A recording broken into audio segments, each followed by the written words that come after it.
सोचो, एक ऐसा इंसान जो पाकिस्तान के लिए हीरो था, अमेरिका के लिए वांटेड क्रिमिनल और इंडिया के लिए एक जिंदा शैतान।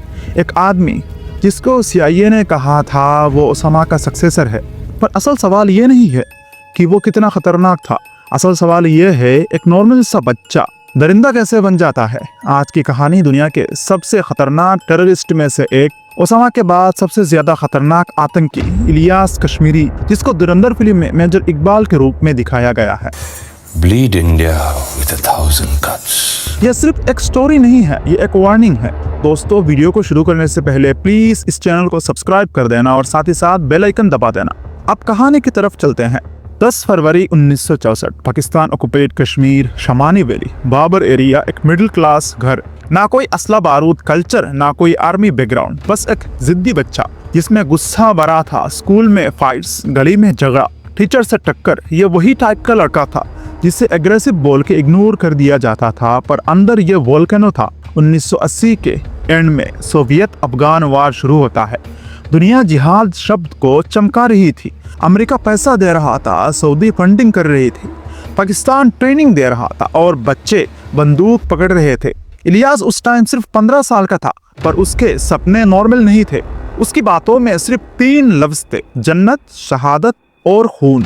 एक युद्ध का मैदान और एक ब्लास्ट। और उसकी एक आंख हमेशा के लिए चली गई और हाथ की इंडेक्स फिंगर कट गई, लेकिन पेन की जगह उसके चेहरे पर मुस्कुराहट थी। उस दिन एक लड़का मरा और एक दरिंदा पैदा हुआ। इस्लामाबाद की अल्लामा इकबाल ओपन यूनिवर्सिटी से उसने पढ़ाई कंप्लीट की। बाहर से एक नॉर्मल स्टूडेंट, पर अंदर एक रेडिकल फायर। फिर कराची का जमिया उलूम अल इस्लामिया, यहीं से उसका ब्रेन वॉश पूरा हुआ। ISI की नज़र उस पर पड़ी। इसी ने सोचा ये बंदा सोल्जर नहीं, ये एक फ्यूचर वेपन है। SSG स्पेशल सर्विस ग्रुप में training, guerrilla warfare, sniper codes, ID and land mines, physiological terror attacks. यहाँ उसे सिखा दिया गया डर सिर्फ मार से नहीं, दिमाग से पैदा होता है। हरकत उल जिहाद अल इस्लामी हुज्जी का सदस्य बना दिया गया इलियास को। उसने खुद की 2 डेथ स्क्वाड्स बनाई, ब्रिगेड 111 और ब्रिगेड 313। रिक्रूटमेंट रूल, जो इंसानियत भूल चुका हो वही ज्वाइन करे। POK के कैंप्स, जहां जवान नहीं खूनी मशीन्स बनती थी। इंडियन सोल्जर्स के कटे हुए सर POK की सड़कों पे घुमाए जाते थे और भीड़ तालियां बजाती थी, फोटो खिंचवाती थी। उसके लिए ये वार नहीं था, ये सेलिब्रेशन था। मसूद अजहर के अरेस्ट होने के बाद इलियास का गुस्सा मानो आसमान पर। उसने ऑर्डर जारी किया, कुछ भी हो उससे छुड़ाना है। Foreign terrorist kidnap. Plane fail हो गया, साथ ही वो पकड़ा गया। थोड़ी देर बाद वो हवा हो गया। 1997 पंच में गिरफ्तार। सबने सोचा खत्म, 2 साल बाद जेल से गायब हो गया।